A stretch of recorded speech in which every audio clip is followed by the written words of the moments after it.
The companies building the most advanced AI still need the most human approach to hiring. So, what are the parts of the hiring process where human recruiters are still absolutely critical to success? Keep listening to find out.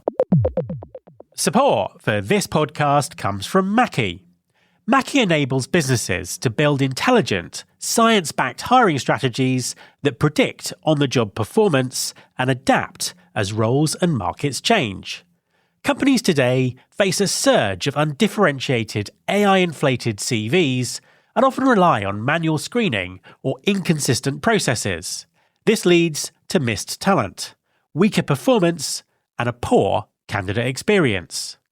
Mackie combines science-based assessments, behavioural signals, and autonomous AI agents into one integrated engine. It evaluates every candidate, predicts who will succeed, and continuously improves hiring outcomes. Teams hire faster, more fairly, and at a lower cost, while delivering stronger on-the-job performance and a better experience for candidates and customers. To find out more, you can go to mackiepeople.com. And Mackie is spelled M-A-K-I. And that's mackiepeople.com. There's been more of scientific discovery, more of technical advancement and material progress in your lifetime and mine than in all the ages of history.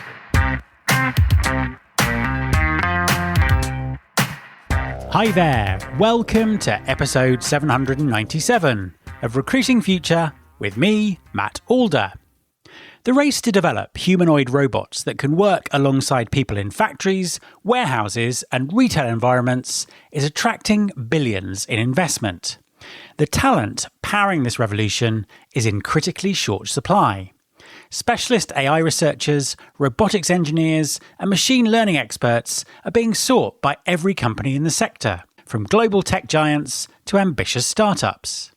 So, in this environment of acute talent scarcity, how much does the human side of recruiting really matter? My guest this week is Katrin Selesnya, talent acquisition lead at Humanoid.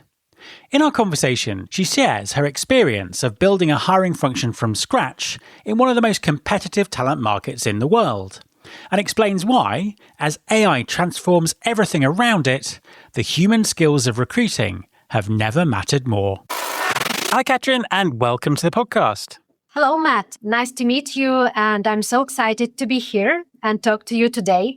Absolute pleasure to have you on the show. Please, could you introduce yourself and tell everyone what you do? My name is Katrin, and I'm a talent acquisition lead at Humanoid. And I work at the intersection of AI, talent acquisition, and the future of rock. So currently, I'm responsible for talent acquisition at Humanoid. We are a robotics company. We're building humanoid robots, where I'm focusing on global talent acquisition strategy and helping scale teams in one of the most competitive industries today, AI and robotics. Over the years, I've worked closely with deep tech and artificial intelligence companies. So my expertise is in identifying and attracting highly specialized talent, from AI researchers and robotics engineers to product and operation leader. So, yeah. Fantastic. And tell us more about what humanoids actually make it. What do the robots do? What are their use cases? We building our robots for a real industrial work, not for demos or research labs. And our product is designed to automate repetitive, physically demanding tasks in such industries like manufacturing, logistics, warehouses, retail, construction. So the main goal is to help the companies solve labor shortage and improve efficiency. So in general, our robots are built to work safely alongside people in existing facilities. And you mentioned that you're working in kind of one of the most demanding talent markets in the world, the kind of intersection between AI and robotics. Tell us more about that in terms of the hiring challenges that you have. Is it just finding people? No, it's not just finding people. So this birth industry, it's probably one of the fastest moving and most talent constrained sectors in the world right now. And at Humanoid, we are building humanoid robots. And we sit at the intersection of several extremely competitive fields at once: AI, robotics, hardware, machine learning, etc. And one of the biggest hiring challenges is that the talent pool is incredibly small while demand is growing exponentially. So everyone is competing for the same people: top AI researchers, robotics engineers, and etc. etc. And these candidates often have opportunities from the best companies globally.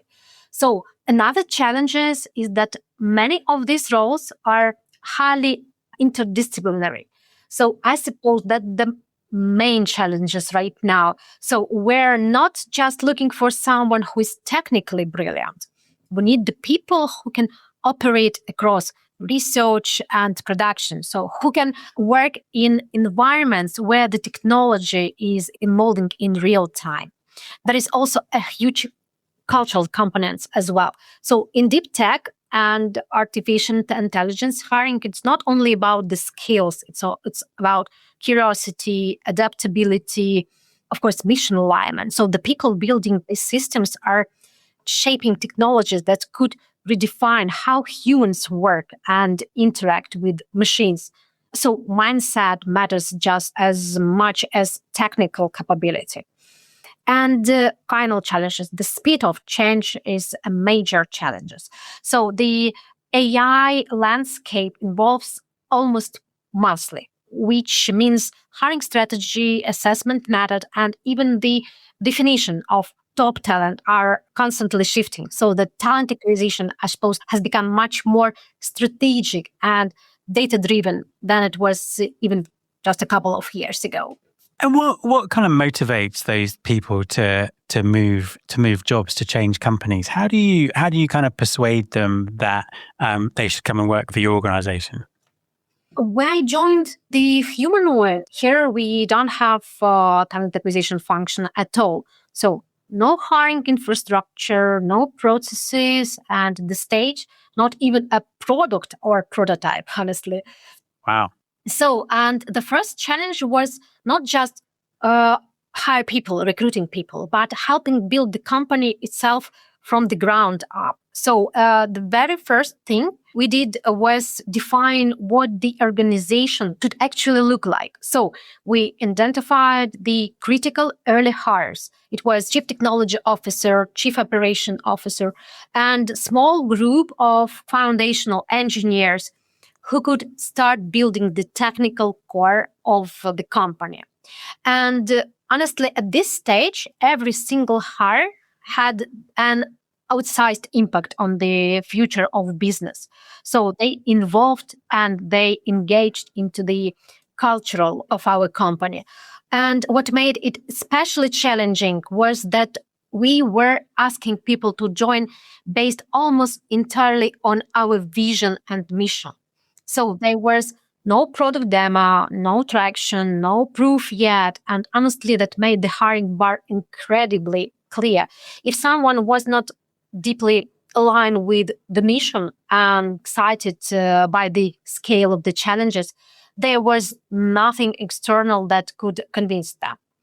And another one important things we had to get right earlier was alignment and around what the grade actually means. So we spent a lot of time with our leadership team and to define the competitors, behaviors, and values we wanted to build the company around.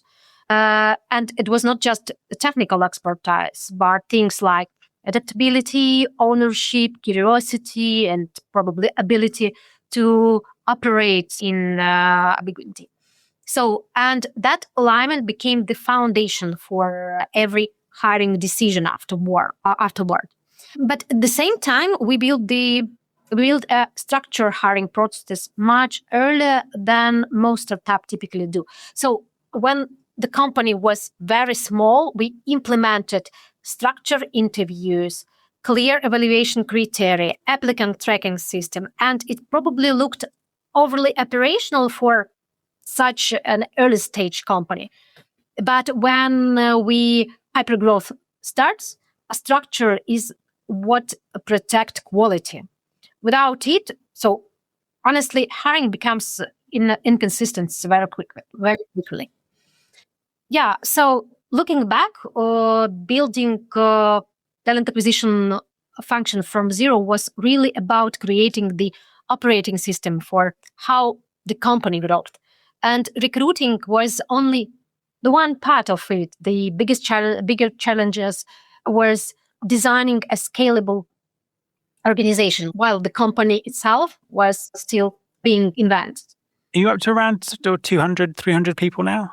Yes, 272, as I remember correctly. So, I mean, that is a lot going on all at once. You're trying to sort of work out what good looks like, design this process, bring in all the technology, and hire people at the same time, including some of the biggest hires in the organization. How did you kind of manage all those competing priorities? So when we started building our hiring function, one of the most important decisions was treating recruiting infrastructure seriously from the very beginning. As I mentioned before, a lot of startups wait too long to build the real hiring system. We growth up to 200 people just only the first 1.5 years. It's pretty fast.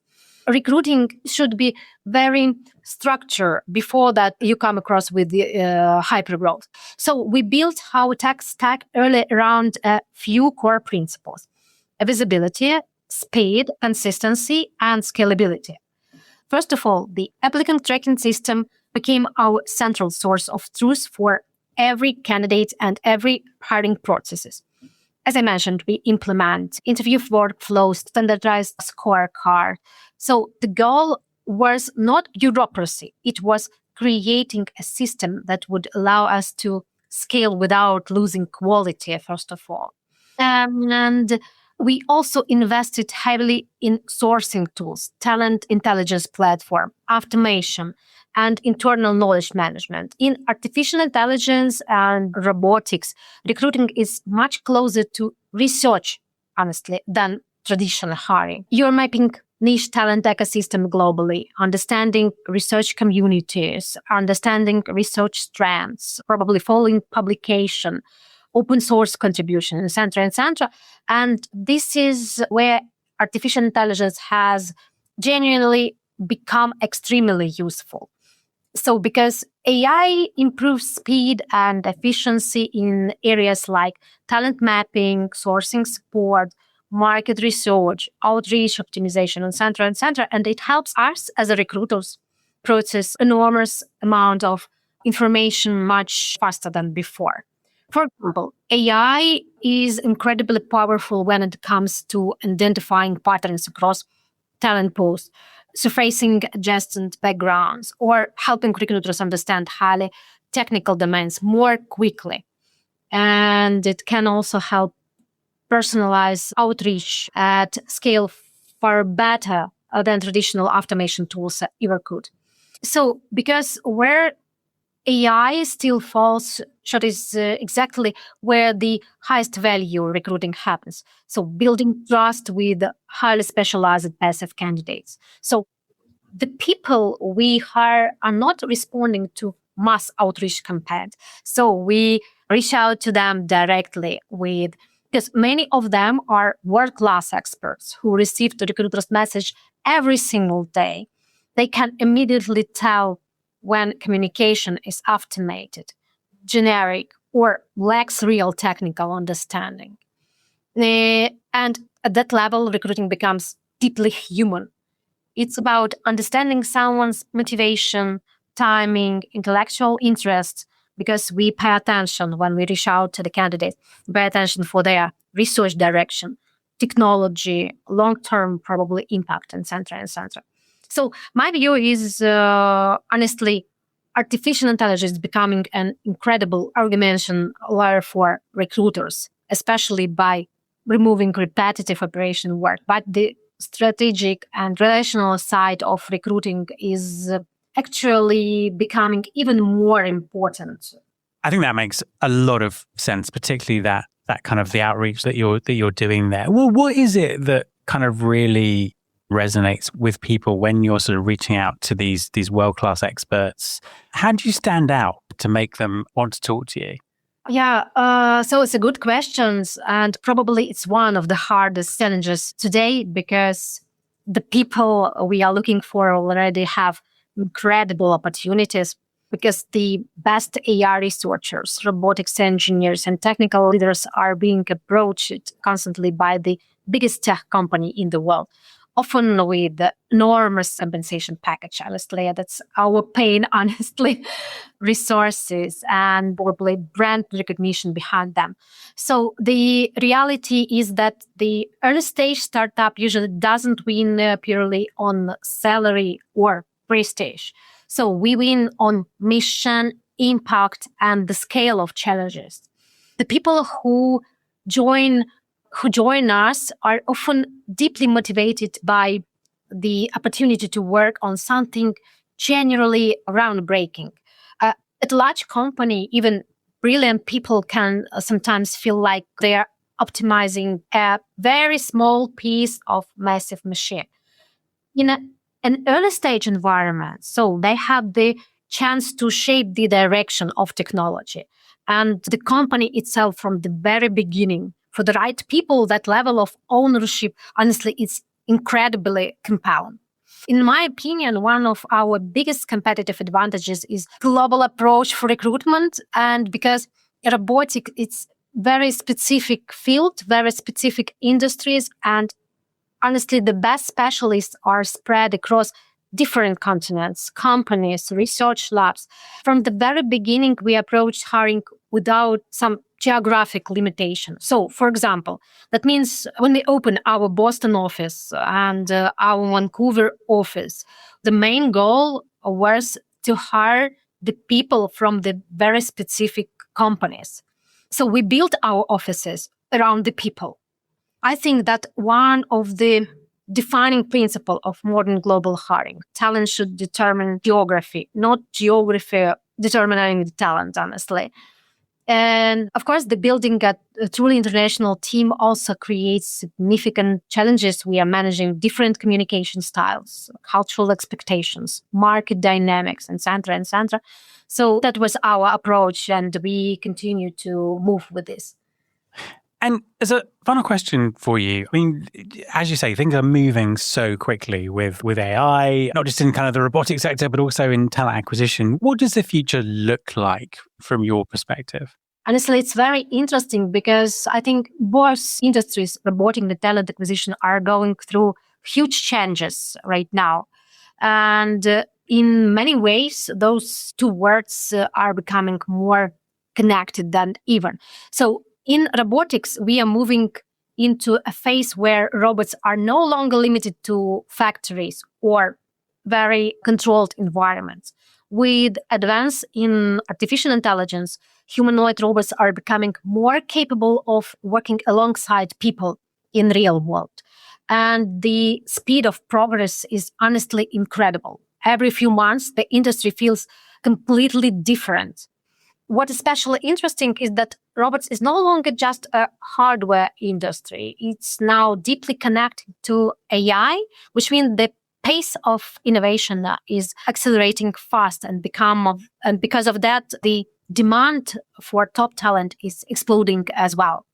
One of the biggest challenges for a robotics company over the next few years won't just be technology; it will be hiring, because there simply are not enough highly specialized engineers, researchers, and technical leaders for how quickly the industry is growing. That's why talent acquisition is changing so much too. So recruiting today is becoming much more strategic in industries like AI, robotics, research, ML.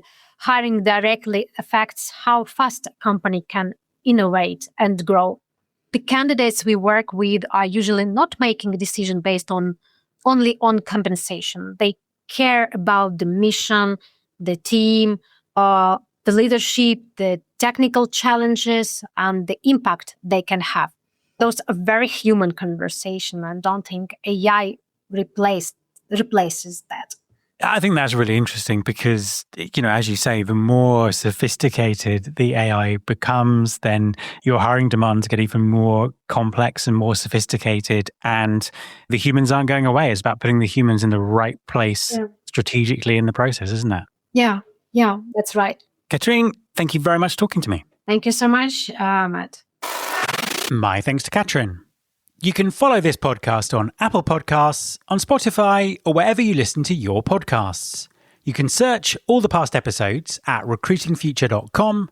On that site, you can also subscribe to our weekly newsletter, Recruiting Future Feast, and get the inside track on everything that's coming up on the show.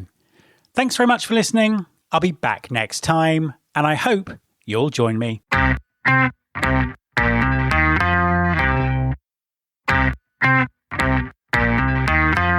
This is my show.